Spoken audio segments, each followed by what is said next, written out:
Une roue de train pèse plusieurs tonnes, mais glisse sur l'acier pendant des décennies. Un seul rail, long de 330 pieds et pesant plus de 13 000 livres, peut supporter des dizaines de milliers de charges écrasantes sans jamais fléchir. Cette résistance hors du commun est le fruit d'une longue et complexe chaîne de transformation métallurgique. Tout commence avec le minerai, extrait des profondeurs de la Terre. Il est ensuite mélangé à du coke et à d'autres additifs avant d'alimenter d'immenses fourneaux portés à des températures extrêmes. De là, l'acier en fusion, incandescent, est d'abord affiné. Puis, il est laminé avec une précision absolue pour obtenir son profil si distinct, composé du champignon, de l'âme et du patin. Le rail subit ensuite un traitement thermique crucial. Il est soudé pour former des longueurs continues de plusieurs centaines de mètres avant de faire face à une série d'inspections rigoureuses. Laser, rayons X et ultrasons scrutent la matière, traquant la moindre imperfection. Invisible aux yeux du voyageur, un géant économique sommeille sous les roues des trains. Le marché mondial de l'acier ferroviaire pesait déjà 15 milliards de dollars en 2023.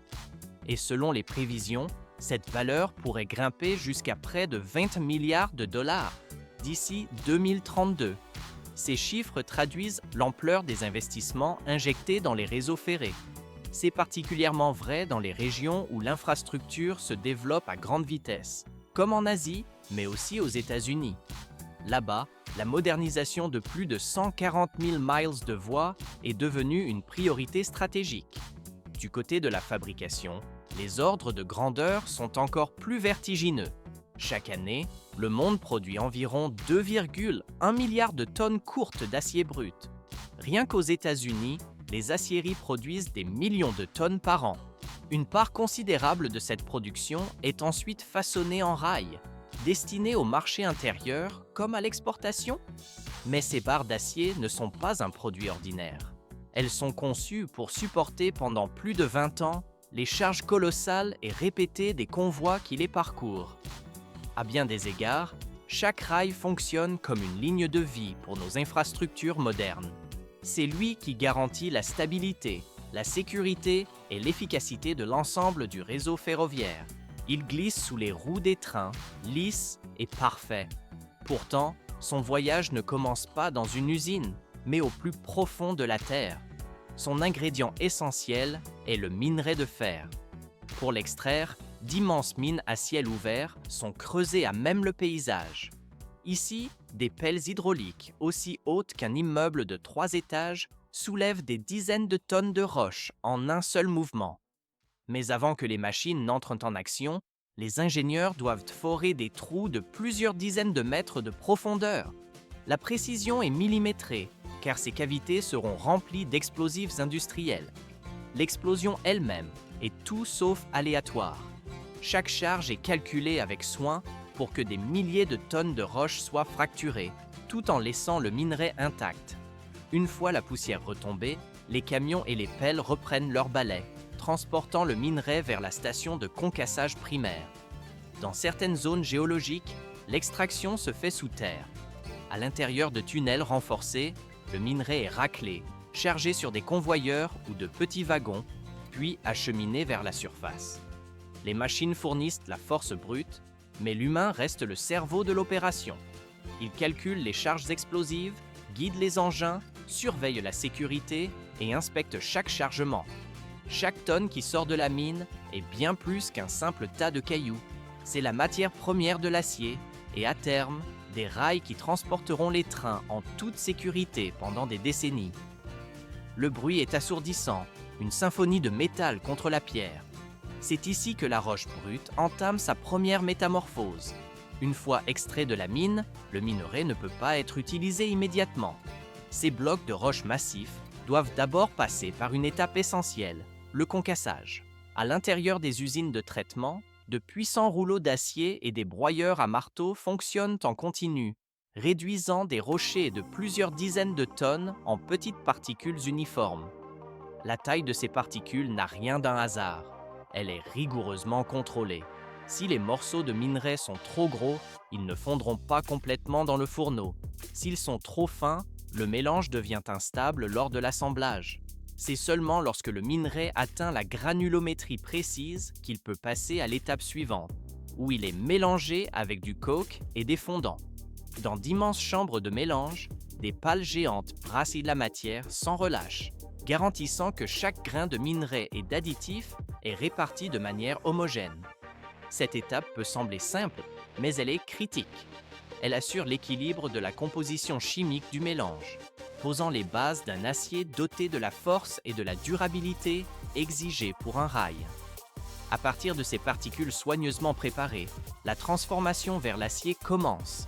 Un processus qui donnera naissance à des rails assez solides pour supporter le poids des trains pendant des décennies.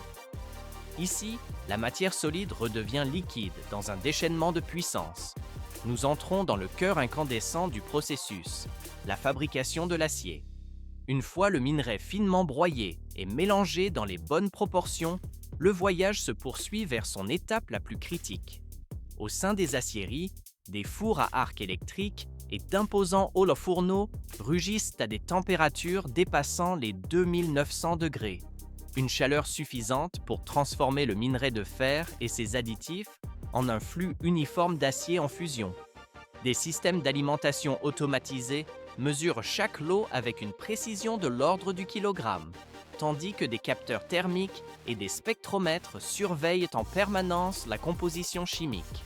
Des bras robotisés résistants à la chaleur agitent le mélange et écument les impuretés qui remontent à la surface. C'est à ce moment précis que des éléments d'alliage comme le manganèse et le chrome sont introduits, améliorant la résistance du rail, sa longévité face à l'usure et sa capacité à endurer des charges extrêmes. Un four à arc électrique moderne peut faire fondre plus de 150 tonnes d'acier en moins d'une heure. Mais cette puissance a un coût. L'industrie sidérurgique émet à elle seule presque autant de CO2 chaque année que l'ensemble du secteur de l'aviation. Cela soulève une question difficile. Comment continuer à bâtir les infrastructures dont le monde a besoin, tout en réduisant l'impact de cette industrie sur l'environnement?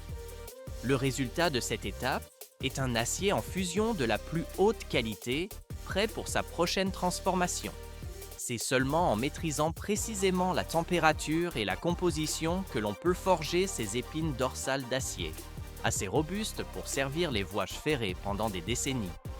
Après avoir quitté le fourneau, l'acier en fusion est coulé.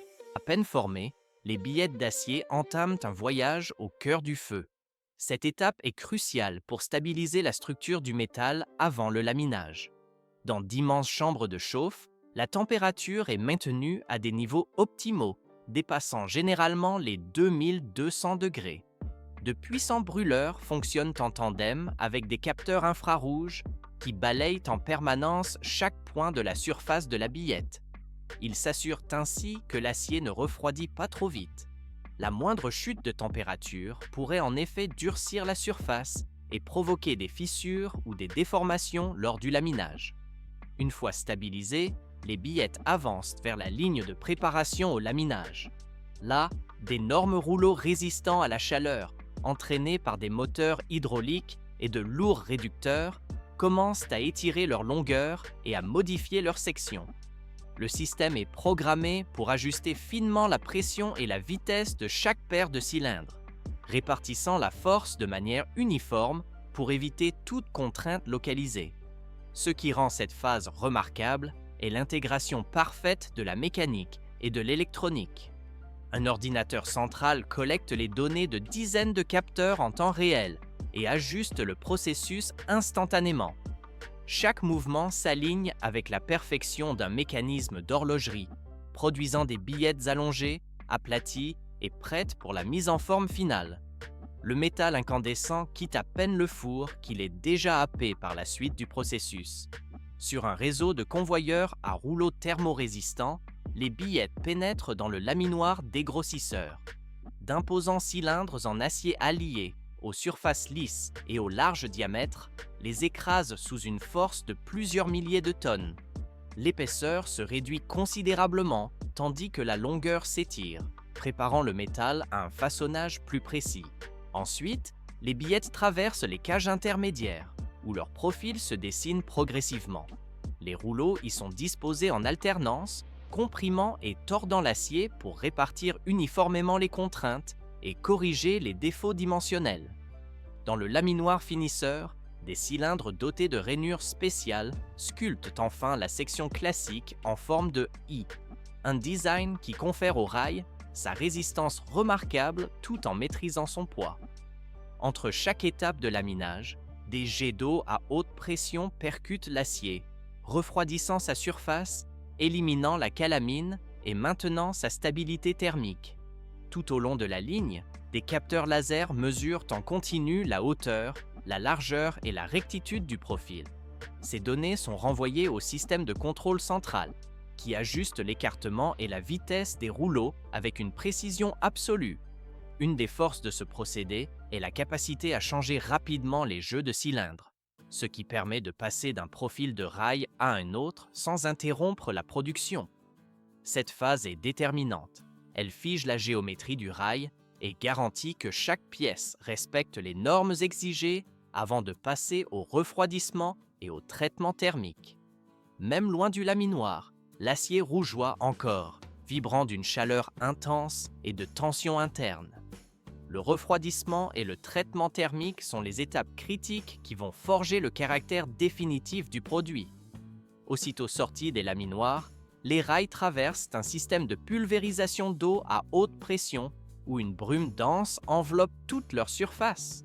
La vitesse et le volume de l'eau sont rigoureusement contrôlés pour assurer un refroidissement uniforme sur toute la longueur, prévenant ainsi toute déformation ou fissure. Après cette trempe rapide, les rails entrent dans la zone de traitement thermique. Là, des fours de réchauffage sont programmés pour exécuter des processus comme la trempe, le revenu ou le recuit, selon les propriétés mécaniques recherchées. Cette combinaison d'un refroidissement immédiat suivi d'un réchauffage contrôlé ne fait pas qu'améliorer la résistance et la durabilité. Elle garantit aussi que les rails conservent leur profil distinctif en I avec des arêtes vives et des lignes nettes. C'est cette étape qui assure que les rails finis pourront supporter les charges colossales et répétées du trafic ferroviaire, tout en maintenant leur stabilité à long terme. En équilibrant savamment la température et le temps, les ingénieurs confèrent à chaque rail la résilience nécessaire pour servir de manière fiable pendant des décennies sur les infrastructures les plus exigeantes du monde. Le rail n'est plus une pièce, il devient une ligne ininterrompue. À peine sortis du traitement thermique, les rails sont dirigés vers la ligne de soudage, où les sections individuelles sont assemblées en longueur continue. Des rouleaux de guidage, couplés à des capteurs laser, veillent à ce que les extrémités des rails s'alignent avec une précision absolue. Une soudeuse à arc de haute puissance déchaîne une chaleur intense qui fait fondre les bords de l'acier, tandis qu'une pression hydraulique les force l'un contre l'autre pour créer une liaison parfaite. Immédiatement après, un système de meulage automatisé vient lisser la soudure, éliminant tout surplus de matière pour que la surface soit parfaitement plane avec le corps du rail. L'opération entière est supervisée par un système de contrôle central qui affine en permanence des variables comme la température, la pression et la durée. Le résultat est une jonction si robuste que sa durabilité égale celle de l'acier plein qui l'entoure. Ce procédé de soudage transforme des segments courts en rails continus s'étirant sur des centaines de mètres, des rails qui transporteront des trains à grande vitesse avec un minimum de vibration et une résistance conçue pour durer des décennies. Il est forgé pour durer un siècle, mais une seule imperfection peut le condamner. Les rails terminés glissent maintenant vers la zone de contrôle qualité, où chaque détail est scruté avec une précision chirurgicale. Des capteurs optiques et des caméras à haute vitesse balayent l'intégralité de la surface, capturant des images capables de révéler jusqu'à la plus infime rayure. Ces données sont ensuite traitées par un logiciel d'analyse avancé qui détecte toute déviation de forme, de couleur ou de texture. Simultanément, des appareils à ultrasons et des scanners à rayons X sondent les profondeurs de l'acier. Ils s'assurent qu'aucune faille, cachée comme une fissure interne ou une poche de gaz, ne s'y trouvent. Pour compléter ces scans, des échantillons choisis au hasard sont soumis à des tests mécaniques rigoureux. De puissantes machines étirent, compressent et pressent l'acier, tandis que des testeurs de dureté mesurent sa résistance à la déformation. Tous les résultats sont soigneusement enregistrés et stockés, permettant de retracer chaque rail jusqu'à son lot de production. Seuls ceux qui répondent à l'ensemble des critères obtiennent le sceau d'approbation, confirmant qu'ils sont aptes au service.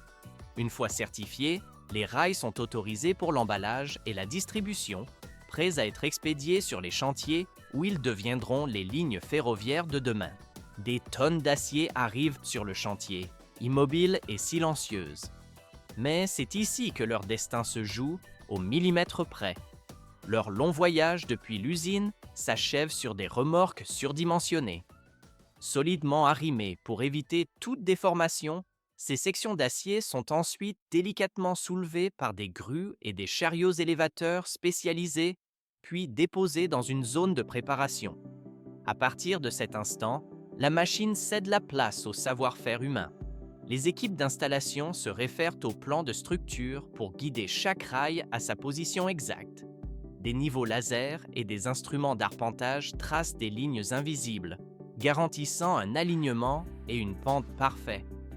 Les premières jonctions sont d'abord assurées par des boulons temporaires, avant que la soudure ou un serrage définitif ne scelle l'assemblage. Pendant toute l'opération, le crépitement des radios rythme le chantier. Chaque communication est essentielle pour synchroniser les gestes et garantir des connexions impeccables. Si les engins se chargent de soulever et de maintenir les lourdes pièces, les ajustements fins, l'alignement final et les finitions reposent entièrement sur l'habileté et la coordination des équipes. C'est ce travail méticuleux, presque invisible, qui assurera la stabilité et la sécurité de l'ensemble du réseau pour les décennies à venir. Sous les couches de protection et la force des soudures, chaque fibre d'acier porte en elle la promesse de cette durabilité. Il se dresse, immuable, face aux éléments. Pourtant, son existence est le fruit d'un tumulte de feu et de labeur. Derrière chaque structure d'acier se cachent des centaines d'heures d'efforts, un balai incessant où la puissance brute des machines s'allie à la précision des gestes humains. Depuis l'extraction dans la mine jusqu'à l'assemblage sur le chantier, chaque maillon de la chaîne façonne l'ossature de nos ponts, de nos usines et de nos gratte-ciel vertigineux. Au terme de ce périple, l'acier se révèle bien plus qu'un simple matériau. Il est la matière même sur laquelle repose la modernisation.